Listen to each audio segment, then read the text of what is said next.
తెలంగాణలోని single screen థియేటర్ల మనుగడ ప్రస్తుతం ప్రశ్నార్థకంగా మారింది.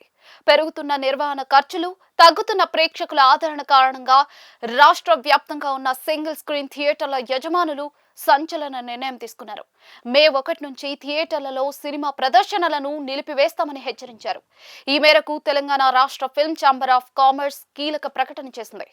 మల్టీప్లెక్స్ల తరహాలోనే సింగిల్ స్క్రీన్ థియేటర్లలో కూడా పర్సెంటేజీ విధానంలో సినిమాలను ప్రదర్శించాలని తెలంగాణ ఫిల్మ్ ఛాంబర్ ఇటీవల నిర్ణయం తీసుకున్న సంగతి తెలిసిందే. హైదరాబాద్లోని 23 సింగిల్ స్క్రీన్స్ థియేటర్ల యజమానుల డిమాండ్ను పరిగణలోకి తీసుకుని తెలంగాణ ఫిల్మ్ ఛాంబర్ ఈ నిర్ణయాన్ని తీసుకుంది. అయితే ఈ విషయాన్ని నిర్మాతల గిల్డ్ వ్యతిరేకించింది. థియేటర్లకు పర్సెంటేజ్ ఇవ్వడం కుదరదని స్పష్టం చేసింది. ఈ క్రమంలోనే అటు తెలంగాణ ఫిల్మ్ ఛాంబర్, నిర్మాతల గిల్డ్ మధ్య వివాదం మరింత పెద్దదయ్యేలా కనిపిస్తోంది. తమ నిర్ణయాన్ని కాదని నిర్మాతల గిల్డ్ స్పందించడంపై ఫిల్మ్ ఛాంబర్ ఆగ్రహం వ్యక్తం చేసింది. పర్సెంటేజీ విధానం అమలుపై ఈ నెల 30లోగా తుది నిర్ణయం తీసుకోవాలని, లేదంటే మే 1 నుంచి సింగిల్ స్క్రీన్ థియేటర్లను బంద్ చేసే ఆలోచనలో ఉన్నామని తెలంగాణ ఫిల్మ్ ఎగ్జిబిటర్స్ సంఘం హెచ్చరించింది. Telangana controllers and exhibitors association అధ్యక్షుడు విజయేందర్ రెడ్డి మాట్లాడుతూ, పర్సెంటేజ్ విధానానికి అంగీకరించే డిస్ట్రిబ్యూటర్లతో మాత్రమే ఎగ్జిబిటర్లు పనిచేస్తారని అన్నారు. అయితే ఎగ్జిబిటర్లు అధికారికంగా సమ్మె చేసే అవకాశాన్ని ఆయన తోసిపుచ్చారు. ప్రస్తుత అద్దె విధానం వల్ల సింగిల్ స్క్రీన్ థియేటర్లు ఇబ్బందులు పడుతున్నాయని, వాటికి వసూళ్లలో సరైన వాటా అవసరమని ఆయన అన్నారు. డి సురేష్ బాబు, సునీల్ నారంగ్, శిరీష్ రెడ్డిలతో సంబంధం ఉన్న వారితో సహా సుమారుగా 40 మంది ఎగ్జిబిటర్లు ఈ మార్పుకు మద్దతు తెలిపాయి. వారి సమావేశం అనంతరం ఈ నిర్ణయం తీసుకున్నారు.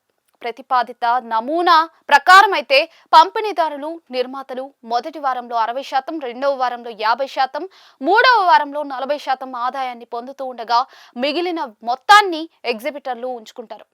భాగస్వాముల మధ్య చర్చల అనంతరం ఈ నమూనాను ఖరారు చేసినట్లుగా Telangana film chamber of commerce అధ్యక్షుడు సునీల్ నారంగ్ తెలిపారు. భారీ బడ్జెట్ చిత్రాల టికెట్ ధరలను పెంచితే పంపిణీదారులకు అదనంగా 2.5 నుంచి 5% వరకు లభించే అవకాశం ఉంది. హైదరాబాద్ లో హైటెక్, శ్రీదేవి, శ్రీరాములు, గోకుల్, మల్లికార్జున, సాయిరంగా సహా సుమారుగా 23 థియేటర్లు ఏప్రిల్ 30 నుంచి ఈ విధానాన్ని అమలు చేయనున్నాయి.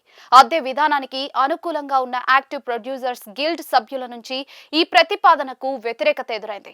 ఈ వేసవిలో పెద్ది, మా ఇంటి బంగారం, ది ప్యారడైజ్, విశ్వంబర, గూఢాచారి 2 వంటి చిత్రాలైతే విడుదల కానున్నందున నిర్మాతలు, పంపిణీదారులు ప్రస్తుత వ్యవస్థ నుంచి మారడానికి సుముఖంగా లేనట్లుగా తెలుస్తోంది. మల్టీప్లెక్స్లు ఇప్పటికే 50-50 ఆదాయ భాగస్వామ్య నమూనాను అనుసరిస్తున్నాయని, సింగిల్ స్క్రీన్ థియేటర్లు కూడా అలాంటి నిబంధనలనే కోరుతున్నాయని ఎగ్జిబిటర్ మడల రామకృష్ణ అయితే అన్నారు.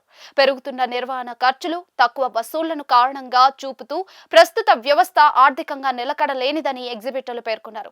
గతేడాది పెరుగుతున్న నష్టాల కారణంగా తెలంగాణలో మే 17 నుంచి దాదాపుగా 400 థియేటర్లు 10 రోజుల పాటు మూతపడ్డాయి. 4 షోలతో ఒక థియేటర్ను నడపడానికి రోజుకు 1200 నుండి 1800 రూపాయల వరకు ఖర్చు అవుతుంది.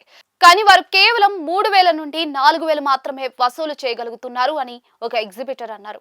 థియేటర్ మూసి ఉన్నప్పుడు మేము రోజు 4000 రూపాయలు నష్టపోతాం, తెరిచి ఉన్నప్పుడు 6000 రూపాయల వరకు నష్టపోతాం. అందుకే మాకు తక్షణమే ఆదాయ భాగస్వామి నమూనా అవసరమని విజయేందర్ రెడ్డి అన్నారు.